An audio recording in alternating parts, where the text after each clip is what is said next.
Today, I'm going to explain a sci-fi body horror movie. Scientist's hand injects it with something, and after a moment, it splits into two. That egg yolk just fucking morbed. The movie opens as we are introduced to our protagonist, Elizabeth Sparkle. She is a 50-year-old actress who has achieved great success in her field, and even won an Oscar. However, the star's glory days are gradually coming to an end, as she no longer possesses the youthful charm she once had. Despite her age, Elizabeth is still in great physical shape, and currently hosts the popular morning aerobics program. One day, after her usual program, Elizabeth wants to relieve herself, but discovers that the women's restroom is out of order. As she is desperate, she sneaks inside the men's restroom and enters a stall. While there, Elizabeth accidentally overhears her producer Harvey entering and talking on the phone with someone. He begins to trash talk about Elizabeth, claiming that she now looks like a grandma and needs to be replaced by a younger woman. Hearing this, our protagonist is taken aback and deeply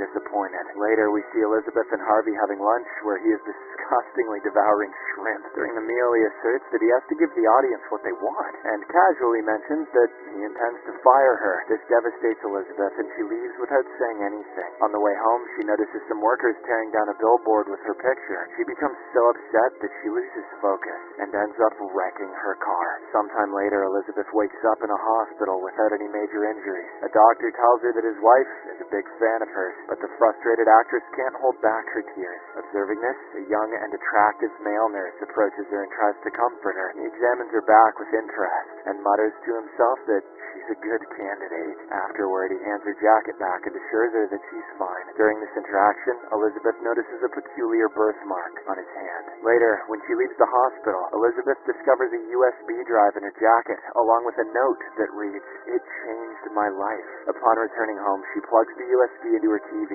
and it turns out to be an advertisement for a product called the Substance. The product promises to create a perfect clone of a person, one that is younger and an improved version. The advertisement states that both versions will be the same person, and they must switch between their younger and older selves every 7 days. At first, Elizabeth finds the idea absurd and tosses the USB drive into the trash can. However, after giving it some thought, she retrieves it and calls the number written on its back. An operator greets her, and Elizabeth states that she wants to order the Substance. The man then asks for her address, which she nervously provides. After that, he gives her the address of a location, and abruptly hangs up without saying any more, leaving the woman confused. The next morning, Elizabeth receives a key card with the number 503 in her mail. She immediately heads to the address provided by the operator and arrives at a dark alley in a shady location. Using the key card, she unlocks the gate and enters an immaculate room filled with several lockers. She then opens the locker labeled 503 and grabs a package from inside. Upon returning home, Elizabeth grows impatient and quickly opens the package. Inside, she finds several ingredients neatly packed, including an activator,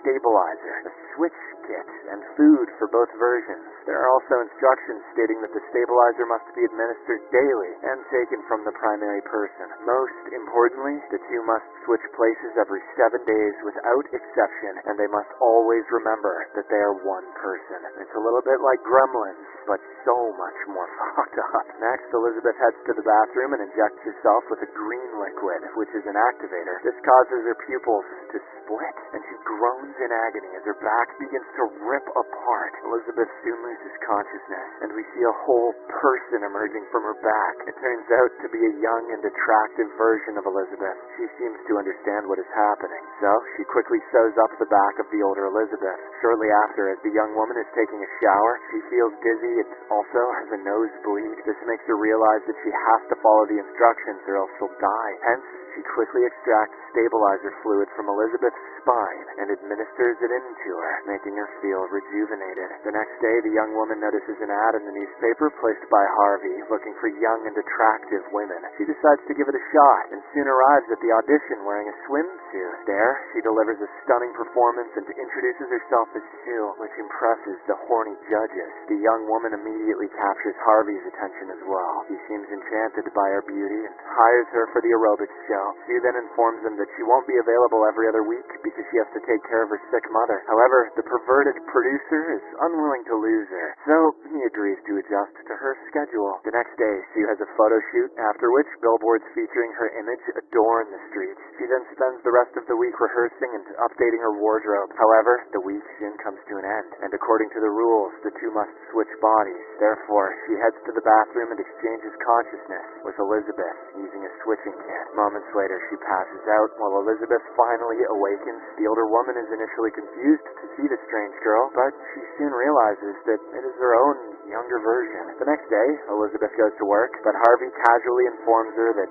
she has been replaced. The woman is upset at first, but feels a bit of relief when she learns that her replacement is none other than Sue. Following this, her days become dull, and she spends her time scheduling the transition, watching TV, and getting the refill kit of substance for the next week. It almost seems like Elizabeth has lost the will to live, and all she cares about is her fame. After the designated week passes, Sue wakes up with excitement. She spends her days doing photo shoots and appearing in high-profile commercials. One day, Sue brings a young man home, and the two begin making out in the living room. However, during this time, she suddenly experiences a nosebleed and remembers that it's time to switch their bodies. Unwilling to interrupt the lust and debauchery, she heads to the bathroom and approaches the unconscious Elizabeth. She then takes the stabilizing tube and extracts more fluid from her body without thinking about the consequences. This finally makes her feel better, and she returns to continue her fun with the young douchebag. The next morning, when Elizabeth wakes up, she is horrified to find one of her fingers decaying. Panicked, she immediately calls the operator and informs him that Sue abused her time and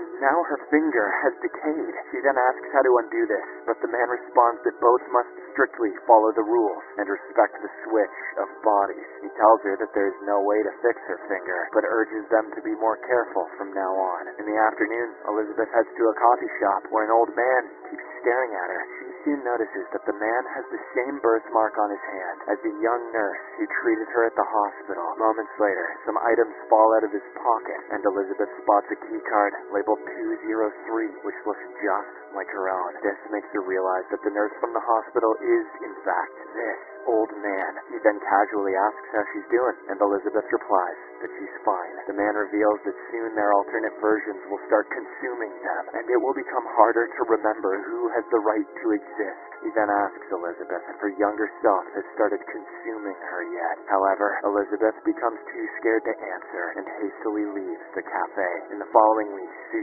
skyrockets to fame, quickly becoming the nation's #1 star. One day, Harvey informs her that ever since she joined the show, their ratings have been rapidly increasing. Therefore, the TV channel now wants her to host the New Year's program in a few months. Sue is thrilled by the opportunity and is willing to do whatever it takes to secure it, except for following the rules, probably. As a result, she begins taking extra time and the spinal fluid from Elizabeth. Yep, this causes Elizabeth to age dramatically, with most of her body parts beginning to decay. Her hair and teeth begin falling out, and she looks over a century old. She tries to complain to the operator, but he tells her it's their problem to solve on their own. The man states that she can end this at any time, but Elizabeth also doesn't want to give up such a beautiful second version of herself. In the following weeks, Elizabeth spirals into heavy drinking and binge eating during her conscious days. A frustrated Sue complains to the operator about the old woman's habits, while she has to work hard all week. She claims that she needs more time for herself, but the man again reminds her that they must respect balance, and that despite the two bodies, they are still one person. One day, Sue crosses all limits and extracts a large amount of fluid from Elizabeth. She then carefully stores it in several tubes and decides to delay the body swap for as long as possible. In the next scene, 3 months have passed, and we see Sue and her boyfriend at the apartment. It turns out that her highly anticipated New Year's program is finally happening tomorrow. At this critical moment, Sue gets a nosebleed and feels extremely ill. She goes to inject some fluid, but unfortunately discovers that she's already used all of it. In a panic, Sue calls the operator and begs for more fluid. However, he responds that Elizabeth is the only source, and they need to switch bodies to replenish the supply. Sue explains that she has an important event tomorrow, but the operator refuses to listen to her rambling and hangs up. Using the last of her strength, Sue then crawls to the bathroom to begin the body switching process. Meanwhile, her boyfriend hears noises coming from outside, and with terrible acting chops, asks if she's okay. By this time, Elizabeth is woken up, now a grotesque figure with a misshapen hump. She yells at him to leave her apartment, and hearing such a terrifying voice, the man just runs his big old ass out of there in fear. Afterward, Elizabeth looks at herself in the mirror and is horrified by her grotesque appearance. She immediately calls the operator and says she wants to stop the experience. The man responds that they will deliver the termination kit to her locker. Then he hangs up. The next morning, Elizabeth heads to the locker room and retrieves the final batch. When she returns home, she drags Sue's unconscious body into the living room. She opens the package and prepares to inject the termination fluid into the young woman. But moments later, she notices a bouquet sent for Sue, along with a note wishing her good luck for tonight. This makes her feel bad, so she changes her mind and instead tries to revive the girl. Just then, Sue wakes up, and it turns out that the half-injected termination serum caused a glitch, allowing both of them to become conscious at the same time. Sue notices the half-empty syringe and quickly realizes what Elizabeth had planned to do. Furious, she attacks the older woman with brutal force. After a long and violent struggle, Sue finally manages to overpower Elizabeth and beats her to death. Following this, she gets ready for her big night, feeling no remorse or guilt about her actions. In the evening, she attends the New Year's Eve performance, where she is dressed in a gorgeous gown. Everything seems to be going perfectly, but she doesn't have the stabilizer fluid needed to maintain her condition. As a result, Sue begins to feel increasingly sick. She rushes to the bathroom, where she shockingly notices that her teeth are starting to fall out. Sue tries to ignore it, as this is the biggest night of her life. However, while in the elevator, she notices her fingernails have detached, and her ear also suddenly falls off. Panic-stricken, Sue rushes back home, where she finds some leftover activator serum that Elizabeth used to create her. Since it's a very important night for her, she injects herself with it, believing it will help her create another youthful body. Sue then painfully passes out, but instead of a beautiful woman, a bizarre, flesh-like mass bursts forth from her spine. This mutated entity, called Monstro Elisa, is a grotesque, hybridized abomination, blending Elizabeth's and Sue's features.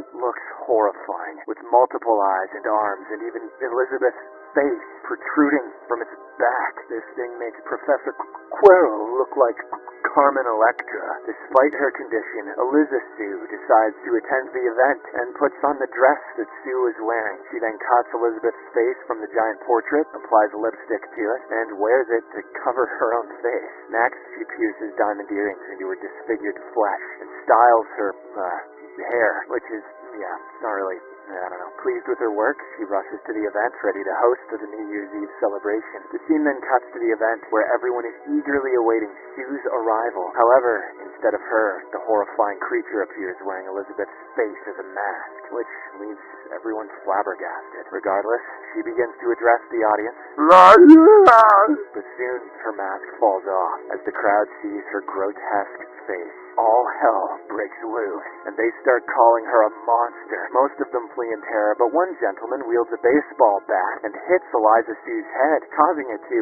explode. A fountain of blood then bursts out of it, drenching most of the audience present. But even after being decapitated, she regenerates and transforms into a more distorted form. In the final scene, the mutilated remnants of Eliza Sue finally manage to escape from the theater. She soon stumbles into the street, causing her entire body to explode. Elizabeth's face then separates from the wreckage, but she continues to crawl along. Eventually, it finds a resting place, which is Elizabeth's sparkle star on the Hollywood Walk of Fame. As she gazes up at the night sky, she recalls her days of fame before she completely melts away. The next morning, after a street sweeper cleans up the mess, only a cracked and faded star is what is left of Elizabeth.